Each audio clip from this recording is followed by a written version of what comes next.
Exclusive-Burmese junta supports the sale of Telenor units after buyer M1 is paired with local company sources. By Poppy, McPherson and Fanny Potkin. Bangkok, Lebanon's M1 Group will partner with a Myanmar firm to take over Norwegian telco Telenor's business in the Southeast Asian country after its military junta sought a local buyer, three sources familiar with the matter told Reuters. Telenor, one of the biggest foreign investors in Myanmar, said in July it was selling its operations there to M1 Group for $105 million, retreating from a country that has slid into chaos after a military coup in February last year. Its exit has been mired in difficulties as the junta piles pressure on telecom and internet companies to install surveillance technology and bars senior executives from leaving the country. Military leaders, late last year, rejected the sale solely to M1. Instead, they privately approved a partnership between M1 Group and local firm Shwe Byain Phyu Group, the three sources said. Two of the sources said Shwe Byain Phyu would be the majority shareholder. They declined to be identified because of the sensitivity of the matter. Shwe Byain Phyu is a group of companies with interests in gem mining and petrol stations. Its chairman,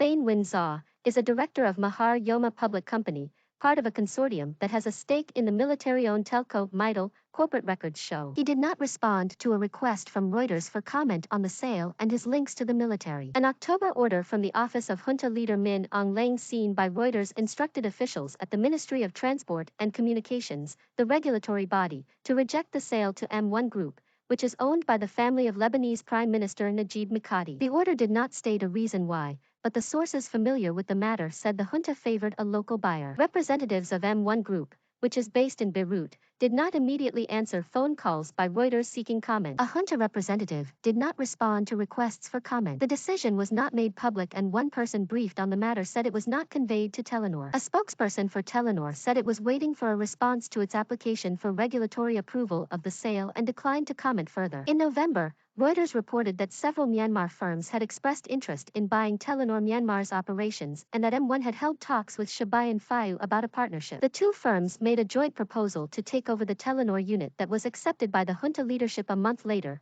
the industry sources said. Two of the sources said the new venture would be named Atom. Surveillance concerns. Activists have expressed concerns that Telenor's exit could deepen the junta surveillance of the local population. It is one of four telecom operators in Myanmar, alongside Qatar's Ooredoo, state-backed MPT, and mired, which is part-owned by a military-linked company. Reuters found last year telecom and internet service providers had been secretly ordered in the months before the coup to install intercept technology that would allow the army to eavesdrop on the communications of citizens. Telenor said in September it was pulling out of the country to avoid European Union sanctions after continued pressure from the junta to activate the technology. Since the February 1st coup, Myanmar security forces have killed more than 1,400 people and arrested thousands to try to crush resistance, the local non-governmental organization Assistance Association for Political Prisoners said. The junta disputes the casualty figures. It seized power alleging widespread fraud in a November 2020 election won by a landslide by the civilian government led by Aung San Suu Kyi.